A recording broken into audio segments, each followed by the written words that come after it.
बिस्मिल्लाहिर्रहमानिर्रहीम। हुकूमत इदारे बेचती है या हुकूमत इदारे खरीदती है, ये दो अलग-अलग फिनोमिनन है। हुकूमत जब कुछ खरीदती है यानी इदारे, तो उसको नेशनलाइजेशन का प्रोसेस कहा जाता है। जितनी भी वेलफेयर स्टेट्स होती हैं वो नेशनलाइजेशन की तरफ जाती हैं, यानी वो इदारों को खरीदती हैं और उनको वेलफेयर ऑफ द पब्लिक यानी आवाम की फलाह बहबूद के लिए उन इदारों को चलाया जाता है। आवाम से बहुत थोड़ी सी रकम लेकर उस इदारे की जो सर्विसेज हैं वो आवाम को मुहैया की जाती है। इसके अलावा जो दूसरी इसकी सीमत है वो है प्राइवेटाइजेशन। जब हुकूमत ये समझती है कि कोई ऐसा इदारा जो कि ममलकत की जो है वो मलकियत है, लेकिन वो इदारा जो है वो इतने खसारे में है कि वो ममलकत को वेलफेयर यानी फ़ायदा पब्लिक को फ़ायदा देने से ज़्यादा हुकूमत को नुकसान ज़्यादा दे रही है, जिसकी वजह से या ममलकत को नुकसान ज़्यादा दे रही है, जिसकी वजह से जो है पब्लिक वेलफेयर होने के बजाय पब्लिक का नुकसान हो रहा है, तो हुकूमत यानी ममलकत वो उस चीज़ की प्राइवेटाइजेशन की तरफ जाती है। जितनी भी वेलफेयर स्टेट्स होती हैं, वेलफेयर स्टेट्स का मतलब ये है कि जो अवामी नुमाइंदों की मुंतखब करदा हुकूमतें होती हैं वो अवामी मैंडेट के साथ जब वो हुकूमत में आती हैं तो वो अवाम की वेलफेयर को बढ़ाने का सोचती हैं। मैं इसकी एग्जांपल आपको यूँ दूंगा कि चाहे किसी को इस वक्त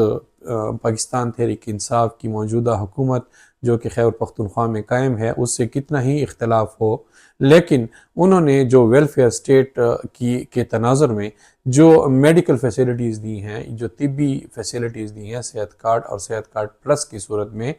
तो यानी कि उन्होंने जो हस्पताल हैं उनको प्राइवेटाइज़ करने के बजाय, हालांकि हस्पताल यानी तिब्बी इदारे जो होते हैं वो कभी भी फ़ायदे में नहीं होते, वो हमेशा खसारे में ही होते हैं,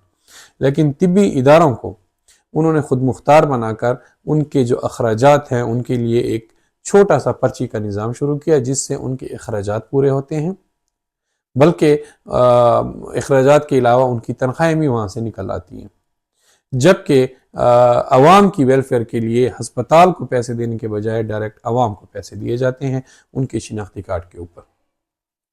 और वो अपनी तिब्बी सहूलतें जितनी भी होती हैं वो वहाँ से हासिल कर रहे हैं। लेकिन अब यानी कि इन्होंने इदारे को नेशनलाइज कर दिया इस तरीके से। अब अगर आप इसकी दूसरी साइड पे देखें कि अगर आप ये कहें कि ये इदारा खसारे में है और पब्लिक की वेलफेयर नहीं हो रही और पब्लिक तक पैसा नहीं पहुंच रहा, या जो हुकूमत पैसा लगा रही है वो पब्लिक के पास नहीं पहुंच रहा, तो हुकूमत क्या करती है, इस इदारे को प्राइवेट लोगों को सपुर्द कर देती है और उस इदारे के तमाम असासाजात को बेच देती है। जिससे क्या होता है, जिससे वो इदारा प्राइवेट लोगों की ओनरशिप हो जाता है।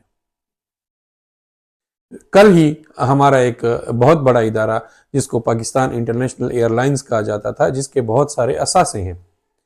उस इदारे के इतने ज़्यादा असासे और एसेट्स हैं कि अगर उन एसेट्स का ही तखमीना लगाया जाए तो वो भी अरबों में बनेगा। पाकिस्तान इंटरनेशनल एयरलाइंस को ओपन बोली में यानी कि खुली बोली में जो है जितनी भी रकम के इवज़ फ़रोख्त किया गया तो वो जो है इतने उसके शेयर्स फ़रोख्त कर दिए गए कि वो इदारा जो है पाकिस्तान यानी ममलकत की जो ओनरशिप है, जो मलकियत है, उससे निकल गया है और वो किसी दीगर शख्स जिसने उसको ख़रीद किया है उसकी मलकियत बन गया है। अब जब वो उसकी मलकियत बन गया है तो अब उसकी मर्जी है वो इस इदारे को किस तरह भी चलाए, हुकूमत यानी ममलकत का उसके साथ कोई अमल दखल नहीं होगा और वो इदारा अपने तमाम तर असासाजात के साथ, चाहे वो असासाजात ज़ाहिरी हैं, मनकूला हैं, गैर मनकूला हैं, वो उस बंदे की मलकियत हो गई। यानी ममलकत ने प्राइवेटाइजेशन को तरजीह देकर जो है उसमें वेलफेयर ऑफ दी पब्लिक को जो है उसमें सिक्योर किया। ज़ाहिरन इसका मतलब यही होता है कि हुकूमत ने वेलफेयर ऑफ द पब्लिक को सिक्योर करना होता है, चाहे वो प्राइवेटाइजेशन में आए चाहे वो नेशनलाइजेशन में आए। प्राइवेट सेक्टर جتنا بھی ہوتا ہے اس کے لیے نیشنلائزیشن کا پروسیس جو ہوتا ہے وہ بالکل بھی اس کو پسند نہیں کرتے، کیونکہ جب حکومت اداروں کو نیشنلائز کرتی ہے تو پرائیویٹ سیکٹر جو ہے ان کی جو چاندی ہوتی ہے وہ ختم ہو جاتی ہے، کیونکہ پرائیویٹ سیکٹر جو ہے وہ سروسز مہنگے بیچتی ہے، اور حکومت جو ہے وہی سروسز اگر سستے داموں دے تو پرائیویٹ سیکٹر میں وہ جو کاروبار ہوتا ہے وہ نہیں چل سکتا، اور پرائیویٹ سیکٹر کو اس مخصوص ادارے کے سروسز سے یعنی اس کاروبار سے نکلنا پڑتا ہے۔ تو جب حکومتیں جو ہوتی ہیں وہ ویلفیئر کی طرف جاتی ہیں اور ان کے پاس خاطر خواہ جو ہے وہ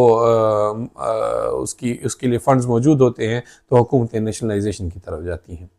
لیکن جس طرح کی نیشنلائزیشن ہماری خیبر پختونخوا نے کی ہسپتالوں میں، اسی طرح کی اگر نیشنلائزیشن ٹیکنیکلی کی جائے تو وہ نیشنلائزیشن زیادہ فائدے میں ہوتی ہے۔